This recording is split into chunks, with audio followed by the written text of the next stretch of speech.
prosecutor is pushing its government to move to arrest Carles Puigdemont in Switzerland. Hello, and welcome to Catalan News.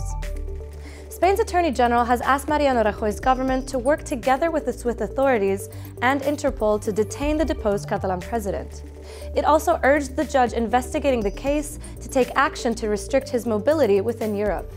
Today on Catalan News, we'll get you the latest on the run-up of Puigdemont's trip to the Alpine country, and we'll also tell you about yet another Spanish police operation dealing with the October 1st referendum today.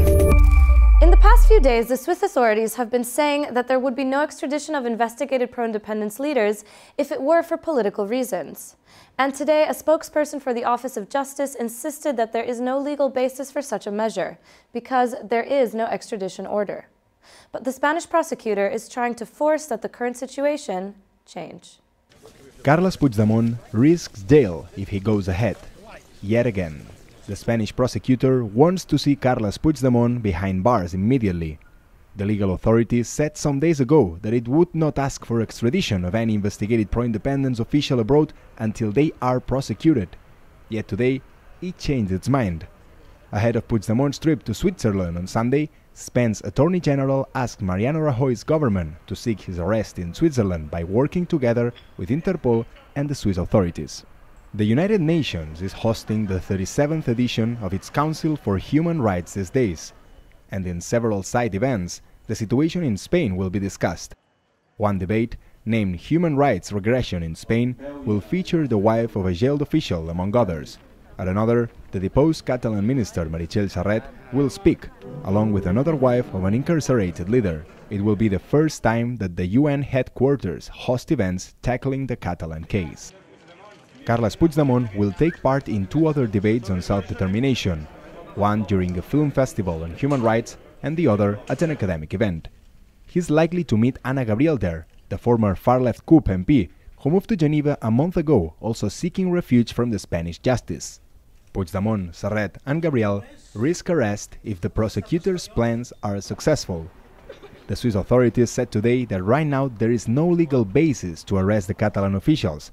Spain's court withdrew the international arrest warrant against them. The Swiss Justice Department has already said that the country would not extradite Catalan leaders if the offenses for which they were prosecuted were deemed political. If detentions in Switzerland fail to go ahead, the Attorney General at least hopes to prevent the Catalan officials from moving freely around Europe and spreading their message. That's why the prosecutor also today asked Spain's Supreme Court, which is in charge of the case, to revoke their passports. As the Spanish prosecutor is still trying to force the return of the Catalan leaders taking refuge abroad, the investigation on the independence case moves forward. This morning, the Spanish police raided offices arresting a Catalan official. The reason? The October 1st referendum, yet again. Some 60 officials are now being investigated in a local Barcelona court and the Spanish Supreme Court, and the National Court has an inquiry open on the Catalan police leaders. It almost seemed we were back in September.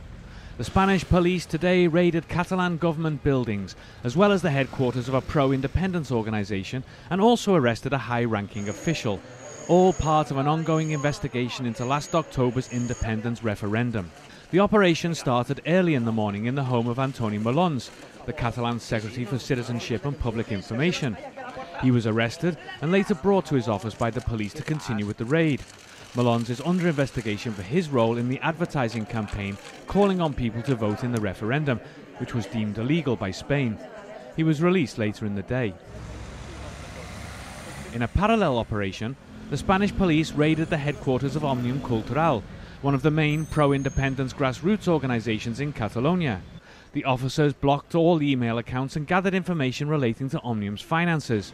Yet the vice president of the organisation was clear today. They have not received a single penny from the Catalan government, and they have nothing to hide. No trobaran segur cap tipus de vinculació econòmica entre la Generalitat i Òmnium Cultural, entre altres coses perquè des de fa molts anys Òmnium Cultural es financia de forma privada i no rep ni un euro de la Generalitat. According to Òmnium, they were threatened with criminal charges of sedition if people gathered outside the building to protest. The president of the organisation was sent to prison for his role in the demonstrations that took place in the run-up to the referendum. Tomorrow, it will be exactly 5 months since he entered jail. Now, let's talk about a bordering country with a lot of cultural and commercial links to Catalonia that did get full independence some years ago, Andorra. Bordering also with France, it is a tiny country in the Pyrenees. And these days, it's celebrating the 25th anniversary of its constitution with several events. The country faces this special date amid the process of reaching an association agreement with the European Union. The country is traditionally regarded as a tax haven, and its top officials believe that approaching the Union is the best plan for the well-being of the next generations of Andorrans. Let's move on now to economy, as the Barcelona port achieved good figures once more in the past few months. According to some official data, the container traffic in the infrastructure grew more than 20% in January and February compared to the same months in 2017. The numbers are especially good regards trade with countries such as the US, Mexico, and the United Arab Emirates, with an increase of around 15% to 20%. The growth in the container traffic with Algeria peaked at 48%. Now it's time for culture. From today, everyone can visit a new exhibition on Salvador Dalí, the world-class Catalan surrealist artist. This time, though, the works aren't his. Visitors can see various photographs taken of Dalí.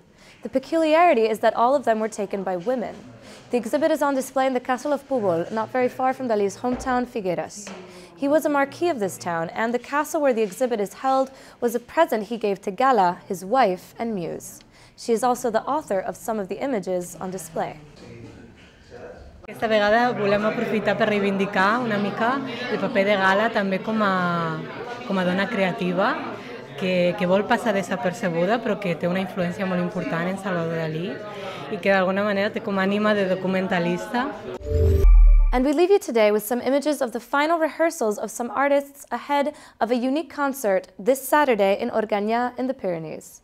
Some 30 young people are taking part in an international music exchange involving artists from as far as Ukraine, Georgia, Bulgaria, Italy, and Ireland. Bye for now, and see you tomorrow with more Catalan news.